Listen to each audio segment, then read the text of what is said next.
اور پہلے یہ بتایا گیا ہمیں کہ جی $1 بلین لوگوں نے یا افسروں نے؟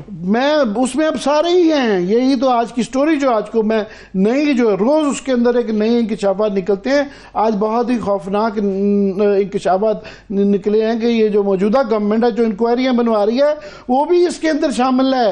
اس کے اندر شہباز شریف صاحب کا بھی رول نکل آیا ہے جو کہ جنہوں نے آج انہوں نے یہ دی ہے خبر کہ جی انہوں نے ایک سرکاری ریٹائرڈ افسر صاحب ہیں میاں مشتاق صاحب ممبر فیڈرل پبلک کمیشن, انہوں نے ان سے تحقیقات کے لیے کہا ہے کہ صرف نگران حکومت کی جائے.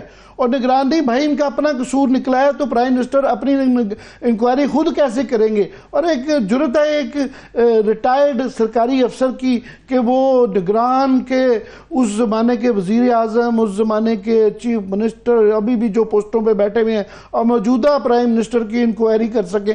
وہ ایک مذاق ہے. مگر میں ڈیول سائڈ پہ اگر کھڑی ہو کہ آپ کہہ دو جمعہ 8 دن نہیں ہوئے, ان لوگوں کے اوپر کیسے آپ کہہ سکتے ہیں؟ میں کوئکلی جو ہے اس کا سم اپ کر دوں کہ ہوا یہ ہے $1 بلین کمائے گئے, اس کی امپورٹ کی گئی. اب وہ کہہ رہے ہیں کہ جناب ہمارے پاس 400 ارب نہیں ہے, 200 ارب نہیں ہے, اس پہ اتنا سود دینا پڑتا ہے, پیسہ بھی نہیں ہے, سٹوریج کی کیپیسٹی نہیں ہے. اور بھائی اس کا اندازہ نہیں ہے, میں جو کہہ رہا ہوں یہ پنجاب کی کہانی نہیں ہے, پورے پاکستان کی کہانی ہے. کیونکہ آپ دیکھیں ڈائریکٹلی جب کسان کے پاس پیسہ نہیں ہوگا, آگے آ رہی ہے رائس کی فصل کہ چاول لگنا ہے, کپاس لگنی ہے. اور پچھلے دفعہ وہ بار بار جو ہے نئے جو فائنانس منسٹر ہیں وہ کہتے نظر آتے ہیں کہ ہمیں چاول نے بچا لیا کہ اس کی وجہ سے فارن ایکسچینج آ گیا.